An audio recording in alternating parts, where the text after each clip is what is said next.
ஆலோ friends அந்த நம்ம என்ன பார்க்க போகிறோம் அப்படின்னா மேட்லேப் யூஸ் பண்ணி எப்படி ஒரு டிஜிட்டல் இமேஜ் ப்ராசஸிங் வந்து பண்ண போகிறோம் அப்படிங்கிறத நம்ம லேப் படி பார்க்க போகிறோம். ஸோ நம்ம இந்த எக்ஸசைஸில் ஹிஸ்டோகிராம் ஈக்குவலைசேஷன் வந்து பார்க்க போகிறோம். ஹிஸ்டோகிராம்னாலே உங்களுக்கு தெரியும், அது உங்களுக்கு ஒரு கிராஃபிக்கல் ரெப்ரசன்டேஷனாக இருக்கும். ஸோ அதை பற்றி பார்க்கலாம். ஃபஸ்ட்டு வந்து நீங்கள் மேட்லேப் வந்து ஓப்பன் பண்ணிக்கோங்க. ஸோ ஃபஸ்ட்டு ஓப்பன் பண்ண உடனே உங்களுக்கு இந்த மாதிரி தான் இன்டர்ஃபேஸ் இருக்கும். ஸோ எப்பயுமே நீங்கள் வந்து ஒரு இமேஜை வந்து ப்ராசஸ் பண்ண போகிறீங்க அப்படின்னா அதை வந்து ஒரு ஃபோல்டரில் வந்து போட்டு அதோட லொக்கேஷனை வந்து சேவ் பண்ணிக்கணும். அதெல்லாம் நீங்கள் நார்மலாக பண்ணியிருப்பீங்க. ஸோ ஃபஸ்ட்டு பார்த்தீங்க அப்படின்னா எப்பயுமே நீங்கள் ஒரு இமேஜை வந்து ப்ராசஸ் பண்ணோம் அப்படின்னா imread அப்படிங்கிற ஒரு கீவேர்டு இருக்குது. ஸோ அதை வந்து லொக்கேஷன் நீங்கள் போட்டுக்கணும். கரெக்டாக வந்து இந்த ஃபார்மேட்டை போட்டுக்கோங்க. ஜேபிஜி பிஎன்ஜி அதெல்லாம் கரெக்டாக போட்டுக்கோங்க. ஃபைலோட லொக்கேஷன் கரெக்டாக வந்து பார்த்து வந்து போட்டுக்கோங்க. ஸோ சப்ளாட் அப்படிங்கிறது எப்பயுமே வந்து இது ஃபஸ்ட்டு ரோ, இது வந்து காலம், இது வந்து பொசிஷன். இது எப்பயுமே வந்து கரெக்டாக பார்த்துக்கோங்க. சப்ளாட்டுங்கிறது உங்களுக்கு அந்த இமேஜை எங்கே பொசிஷனாக வந்து பிளாட் பண்ணும் அப்படிங்கிறது. ஸோ அதே மாதிரி imshowங்கிறது இதை பிளாட் பண்ணது எங்கே வந்து பொசிஷன் ஆகணும் அப்படிங்கிறதான். ஸோ இந்த ரெண்டுமே காமனாக யூஸ் பண்ணுறது.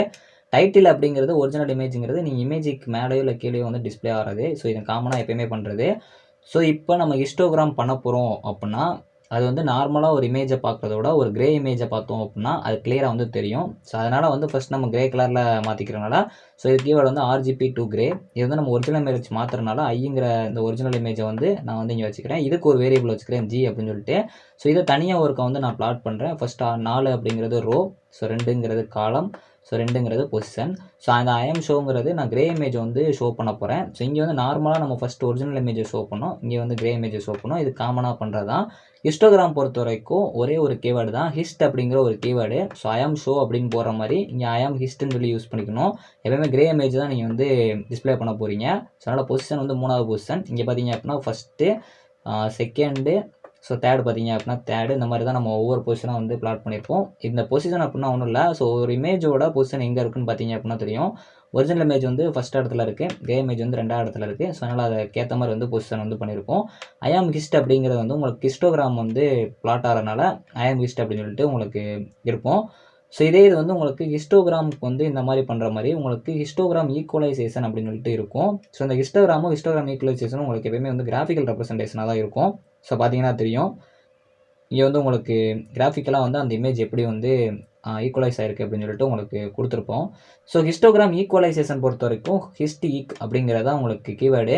ஸோ அதை கிரே இமேஜில் வாங்கிக்கிறேன். ஸோ அதுக்கு ஒரு வேரியபிள் ஸ்டோர் பண்ணிட்டு நார்மலாக எப்பயும் போல் hist யூஸ் பண்ணி பண்ணேன் அப்படின்னா அதுக்கேற்ற மாதிரி வந்து உங்களுக்கு ஹிஸ்டோகிராம் வந்து உங்களுக்கு அந்த ஈக்குவலைஸ் ஆன இமேஜ் வந்து உங்களுக்கு காட்டும். கரெக்டாக ஈக்குவலாக வந்து இந்த லைன்ஸ் வந்து இருக்கும். இது பார்த்தீங்க அப்படின்னா ஈக்குவலாக இருக்கும். ஸோ இந்த இது பார்த்தீங்க அப்படின்னா கிரே இமேஜோட அந்த ஹிஸ்டோகிராம் பார்த்தீங்க அப்படின்னா மேலே வந்து இறங்கி கீழே லாஸ்ட் பார்த்தீங்க அப்படின்னா இந்த மாதிரி வந்துருக்கும். ஸோ ஈக்குவலைஸ்டாக இருக்கிற வந்து உங்களுக்கு ஈக்குவலைஸ் பண்ணி காட்டியிருக்கும். அதுக்கான கீவேர்டு பார்த்தீங்க அப்படின்னா ஹிஸ்ட் ஈக்கு. அதே மாதிரி உங்களுக்கு நார்மலாக டிஸ்பிளே பண்ண போகிறீங்க அப்படின்னா ஹிஸ்டோகிராமுக்கு வந்து imhist. இதில் வந்து ஹிஸ்டோகிராம் தான் யூஸ் பண்ணியிருப்போம். ஸோ நார்மலாக ஈக்குவலைசேஷன் ஆன மாதிரி இமேஜை பார்க்கணும்னு நினச்சிங்கன்னா அதாவது நம்ம ஆல்ரெடி வந்து ஹிஸ்டோகிராம் ஈக்குவலைசேஷன் சொல்லிட்டு ஒரு கிராஃபிக்கல் ரெப்ரசன்டேஷன் பண்ணியிருக்கோம். அதோட இமேஜை நீங்கள் பார்க்கணும்னு நினச்சிங்கன்னா சப்ளாட் பண்ணிவிட்டு ஸோ இமேஜை நீங்கள் ஸ்டோர் பண்ணிட்டு imshowன்னு போட்டு நீங்கள் நார்மலாக ஈக்குவலைசேஷனாக மாற்றிருக்க அந்த இமேஜை நீங்கள் ஷோ பண்ணி பார்த்தீங்க அப்படின்னா உங்களுக்கு வந்து அந்த டிஃப்ரென்ஸ் வந்து புரியும். லாஸ்ட் பார்த்தீங்க அப்படின்னா கிரே இமேஜுக்கும் அதுக்கு வந்து டிஃப்ரென்ஸ் இருக்கும். ஏன்னா உங்களுக்கு அது ஈக்குவலைஸ் ஆகி காட்டுது. ஸோ ஃபஸ்ட்டு வந்து ஒரிஜினல் இமேஜை வந்து நம்ம பண்ணியிருக்கோம். 2வது வந்து கிரே இமேஜ். எப்பயுமே கிரே இமேஜை வச்சு தான் நம்ம பண்ணுவோம். ஸோ அதனால் ஹிஸ்டோகிராமுக்கு வந்து கிரே இமேஜ் யூஸ் பண்ணியிருக்கோம். 3வது வந்து ஹிஸ்டோகிராம். 4வது வந்து ஹிஸ்டோகிராம் ஈக்குவலைசேஷன் பண்ண அந்த கிராஃபிக்கல் ரெப்ரசன்டேஷன். 5வது பார்த்தீங்க அப்படின்னா உங்களுக்கு ஈக்குவலைஸ் ஆன இமேஜை வந்து டிஸ்பிளே ஆகும். இதான் பார்த்தீங்க அப்படின்னா உங்களுக்கு ஹிஸ்டோகிராம் யூஸ் பண்ண சொன்னால் அந்த ஹிஸ்டோகிராம் ஈக்குவலைசேஷன். இல்லை நீங்கள் இந்த ஹிஸ்டோகிராம் ஈக்குவலைசேஷன் மட்டும் பண்ணாலே போதும். தேங்க்ஸ் ஃபார் வாட்சிங்.